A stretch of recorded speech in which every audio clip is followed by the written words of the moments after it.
Good afternoon and welcome to chapter 32 of The Living Marriage. We're starting the last and final lesson in this book, lesson number 10. There's only 10 lessons. I separated each part of the lesson into a separate chapter.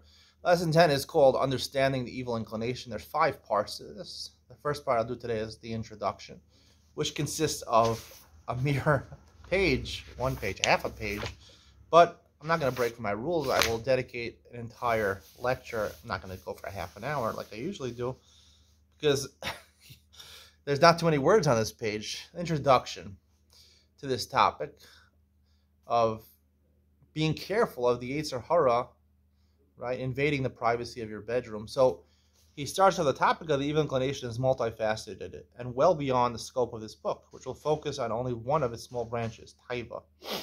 Right. Furthermore, within the greater topic of quote-unquote desire, our discussion will focus exclusively on the following 4 points regarding physical desire between men and women, each of which will be explained in its own chapter. So they're going to be as follows. Number 1, the benefit of the evil inclination, as well as its potential danger if it becomes an end in itself. There's a positive aspect of the evil inclination, as well as a potentially negative.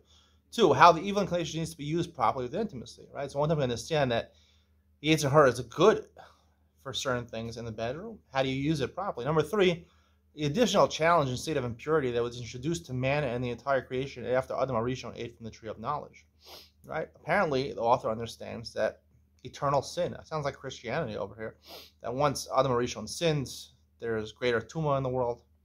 I don't know if Judaism believes that. Number 4, I'll have to wait till he talks about that specifically. I didn't read this whole book yet.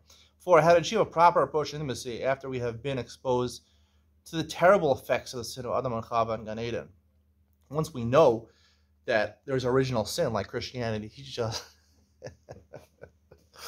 so how do we limit that original sin?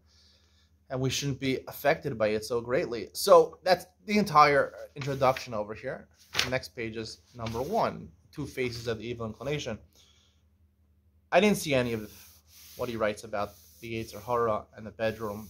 I see that he's saying the Yetzer Hara's primary aspect in the bedroom is taiva. You have to deal with taiva. As I mentioned many times in this book, I don't believe in the concept of taiva. I think taiva is a good thing. Being together, the more the better with your wife. Obviously, if you can run to other women and cheat on your wife, that's a problem. Torah, it's called cheating for a reason. Besides the fact that it's usher in the Torah. And especially if a woman, it's Ashes Dish, that's adultery. If she goes to another man, that's not a good thing, obviously.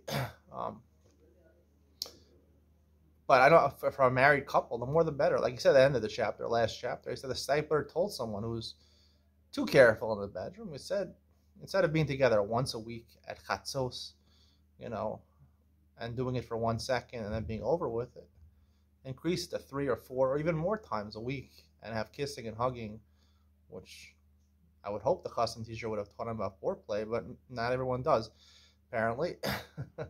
Or maybe some sects of Judaism ignore custom teachers. I wouldn't be surprised if Hasidic Jews don't have custom teachers, or they limit the capacity of the custom teacher pretty much. I will say this: I don't believe in taiva as being the problem the Yetzer Hara. I believe the Yetzer Hara is exactly coming from the opposite side. Obviously, the author doesn't really believe this, but there's a huge Yetzer Hara in the bedroom, a huge Yetzer Hara. Really, it's really a big Yetzer Hara. And the Yetzer Hara is to make you afraid of being together with your wife, of intimacy, to being afraid of sex, being afraid of broaching the topic, of talking about it with your wife or with the right people, and about engaging in the right way, in the proper way in the bedroom, ways that you'll enjoy, your wife will enjoy. The Yetzer Hara does not let the husband and wife have good communication about this. People are very uncomfortable talking about this, especially a mentor, even to their chassan teacher, and especially to their wives. Wives are uncomfortable talking about it to their husbands. That's where the Yetzer Hara is talking about it, the Yetzer Hara, and even more in the actual, when you're together, when you're having fun together, what you will do. Most people will be uncomfortable doing things that they want to do. Most people won't even know what they like because they didn't even reach the point where they feel comfortable enough with their wife, and they want to do what they want to do. So that's really the two aspects of the Yetzer Hara, to make you afraid of, you know, becoming a novel Rishus HaTorah. That's the Yetzer Hara. Everyone thinks that the problem with the bedroom is you'll become a novel Rishus HaTorah, like the Ramban says. The problem with the Yetzer Hara is that it caused the Ramban to write that you'll be a novel Rishus HaTorah with your wife. I'll be honest. Listen, even the Ramban was a great person, but Yetzer Hara, he also had a Yetzer Hara, the Ramban.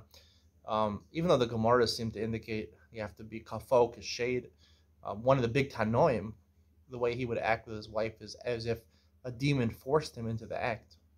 Right? There's different interpretations in the Rishonim what that means. But again, this has to be taken with a grain of salt. And the Shulchan Aruch and all the poskim, you look at the Shulchan Aruch and Siman Reish Mem and Even Ezer, when it talks about these things, it tells you the biggest, besides the biggest Yetzer Hara is masturbation. But after masturbation, the biggest Yetzer Hara is to be together, to enjoy yourself too much with your wife. No, that's not true. It's not true. This is a good thing. This is why the world is created. You get created. The best thing that man can experience in his life, I think everyone would agree on this, is a woman for a man for a woman, and marriage, you know, the conventional way of doing it. And the whole point you get married, like we've said, even the author acknowledges, is to be together. That's the point. Intimacy is the point of marriage. I mean, that's why you get married. You don't need, you don't need marriage to become friends with a girl. You need marriage for intimacy, and that's the point of marriage. That's the whole point of creation. Ultimately, the point of creation, we're supposed to enjoy this world. Hashem wants us to enjoy this world, and ultimately the next world, which is similar to this world, right? Whatever's going to be in Olam Haba and Tchias HaMesim is the same type of benefits that we're going to experience in this world. Most of Rishonim and Achronim in Judaism do explain it like that. The only one is the Rambam, who says that it's a spiritual type of hana. But all the Rishonim and Achronim, even my Rabbi Yaakov Friedman said, they all agree it's physical hanos in Olam Haba and Tchias HaMesim. So if that's true, right?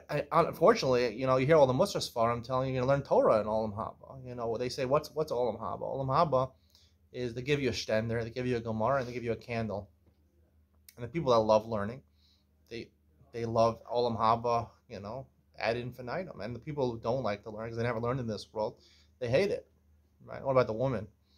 The woman over there learning Chumash. The children, they're learning Aleph Beit. Unfortunately, if children pass away young. So it doesn't make any sense. No, this is not what the Rishonim and Achronim say. Even in Judaism, they don't subscribe to this. Everyone believes it's physical on us. The greatest physical on in this world, enjoyment in this world, is the bedroom, is intimacy.